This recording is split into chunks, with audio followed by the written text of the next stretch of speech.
A bartender robbed at gunpoint is forced to pay back the thousands of dollars that was stolen. On this channel, we've seen people fired and blackmail for reporting unsanitary practices. We've seen mass layoffs right after the executives say there will be no mass layoffs. We've seen employees blocked in court for wanting to quit and get a new job. The links that companies will go to in their own self-interest at the cost of hardworking people will never cease to amaze me. And today's example is no different. In 2020, a man named Edward was working at a place called The Lodge as a bartender. At about 7:30 in the morning, an armed robber comes in and points his gun towards Edward and tells him to give him all the money. Edward complies with the robber's request, does what he's supposed to do, avoid getting injured or anyone else at the establishment injured. A little while later, his company management pulled him into a conference room to talk with him.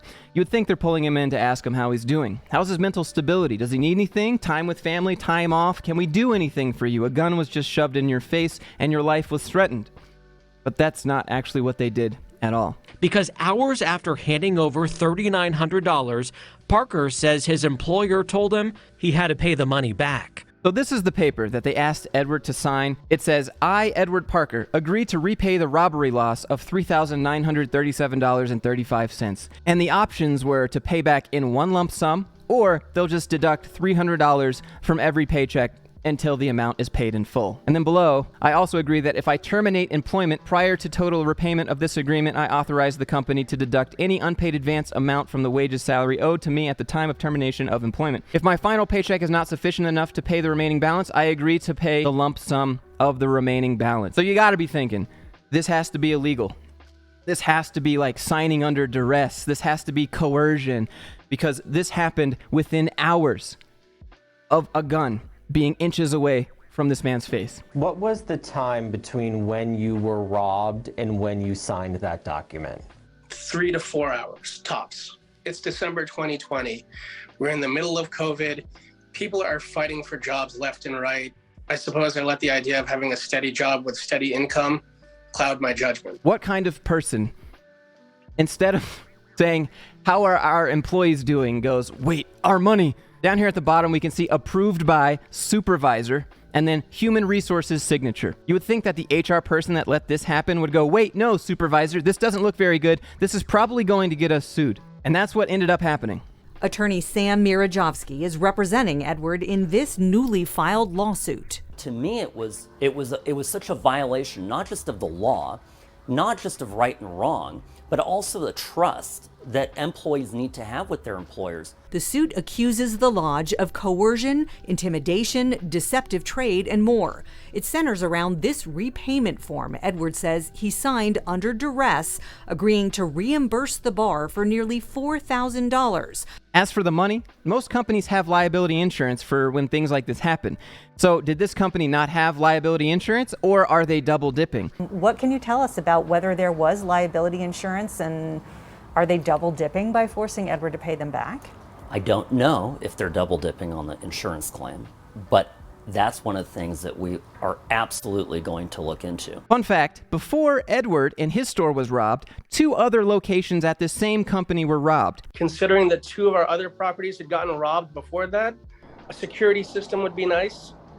Most other taverns in Las Vegas have a door buzzer system to allow people in and out of the building. That's during certain hours.